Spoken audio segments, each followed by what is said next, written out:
Yeah, for me going. Hey guys, welcome back. Today we're at the Walmart again. Somebody forgot. These are just a bunch of duds. I don't really think anybody would need these. But let's keep them up for someone that needs them. This is very rare fruit. Oh! Whoa! Got the beautiful C6.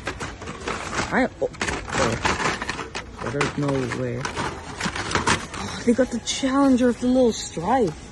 That is very cute. Let's see what else they have. Ooh, they have this pretty cool Cougar in here. What else have they got in here?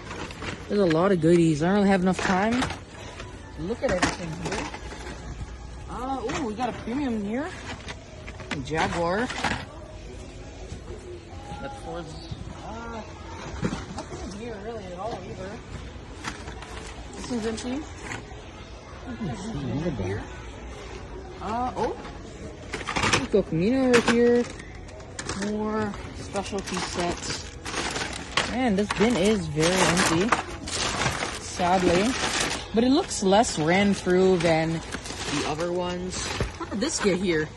Freaking premium set just chilling in the dumping. But honestly, what did you get? Show your hand. So I did get this pretty cool Z4 and this Lotus right here. Pretty cool. I really am digging that C6 that we saw earlier. And also this Dodge Challenger. It is a recolor. Oh my goodness. Bro. Oh my gosh. You know what, forget the... Actually, I don't really like the listen. Oh my goodness. Oh, this is the one that was sold out. Oh my goodness. But yeah, guys, just want to show you who's in the dumping. See ya.